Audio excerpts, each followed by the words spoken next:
Hey there folks, today we have a coolant leak that we're going to show you how to fix real quick. This is nice and easy, cheap, you don't have to buy any parts, you just need a couple of tools. In particular, this one is coming from between the bypass hose and the overflow tank right here at the fitting. I'm going to zoom in and you'll be able to see the leak. All right, so if we look closely, it may be a little hard to see on the camera, but there's some moisture right in there.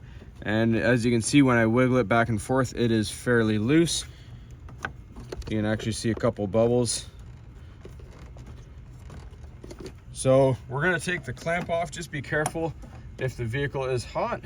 And then we're gonna trim a little bit off the end and see how it goes.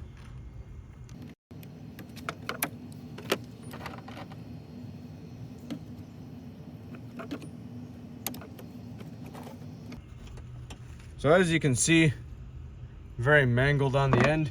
We're just gonna take some hose cutters here. This will stretch a little further. We're going to trim off just the end of it right there where it's gotten a little bit too soft. Try to do as clean and even of a cut as you can. Now we're going to put that back on. We have to move our clamp back a little bit.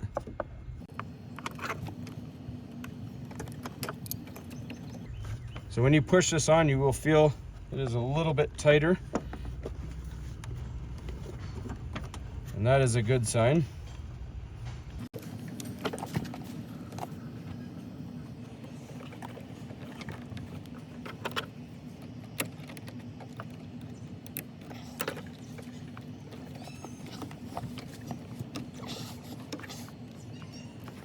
So you can see that is a very tight fit compared to how easy the end was to get off. So we're just going to put our clamp back into place here.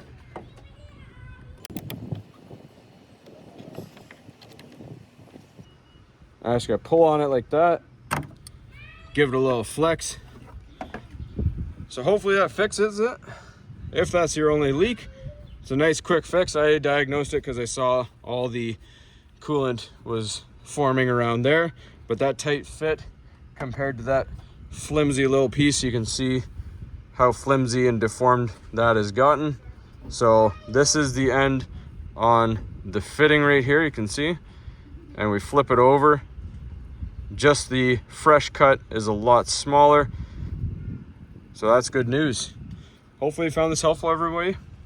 As always, please don't forget to like and subscribe.